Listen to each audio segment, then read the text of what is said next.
Do you remember learning the ABCs and learning about the alphabet? These things are the foundation on which we learn how to read and write today in our English language. But where did they come from? Where did the alphabet originate? Who even thought of the idea for having an alphabet? Now, I've always loved history and reading and writing, and from these loves I became curious as to how they were created. And although I always learned about the Phoenicians, the Egyptians, the Canaanites, and the Greeks, I never learned about how they were all linked together through the alphabet. And through the studying of my topic, I came to understand how our written language came about today, and how the process of the alphabet being created went through history. It all started with the ancient Egyptian hieroglyphics, and from there, the Canaanites created their own alphabet, and out of them came the Phoenicians, who developed a more advanced alphabet. And then, from the Phoenicians, the Greeks came and took the alphabet and advanced it even farther to where it had consonants and vowels. But in order for you to understand all this, I would like to start at the very beginning with ancient Egyptian hieroglyphics. The first alphabet, which is Egyptian, was essentially pictographic, meaning that the symbols represented objects in the real world. This was said by Matthew Ritz to describe the hieroglyphic alphabet. Although hieroglyphs are just pictures, they can be very complicated, mainly because a hieroglyph can have two meanings. It can have its spiritual meaning for the priests, because it was a sacred language, or it can have its read meaning. It's just simple meaning, like this is a bird, it's a drawing of a bird, and it means bird.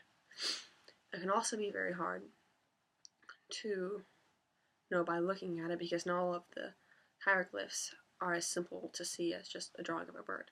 For instance, a house is a rectangle with a side missing, and you wouldn't know that's a house unless you were being taught hieroglyphics by somebody else. The second alphabet, or the next development of the alphabet, came about when the Canaanites were taken captive in Egypt. Charles Allen explains the process this way. As slaves of the Egyptians in both Egypt and Sinai, the Canaanites encountered the concept of written language through Egyptian hieroglyphics. This then inspired them to go and create a written translation of their own spoken language. The Canaanites did create their own alphabet, but it was simple and it only consisted of consonants. Although it could be used to read and write, it wasn't like the true alphabets that we have today, and so it still needed to develop. And that's where we come to the Phoenicians. They grew out of the Canaanite tribes, and they were the sea merchants of the era, and they traded around the Mediterranean Sea. They took the alphabet and added more to it and expanded it, because since they were traders and merchants, they needed something more developed in order to write written contracts and shipping agreements.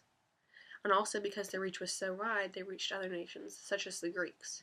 The Greeks adapted the Phoenician alphabet and added their own 7 vowels that is present in their spoken language to the 16 consonants already there in the Phoenician alphabet, just as Garland tells us in his encyclopedia article.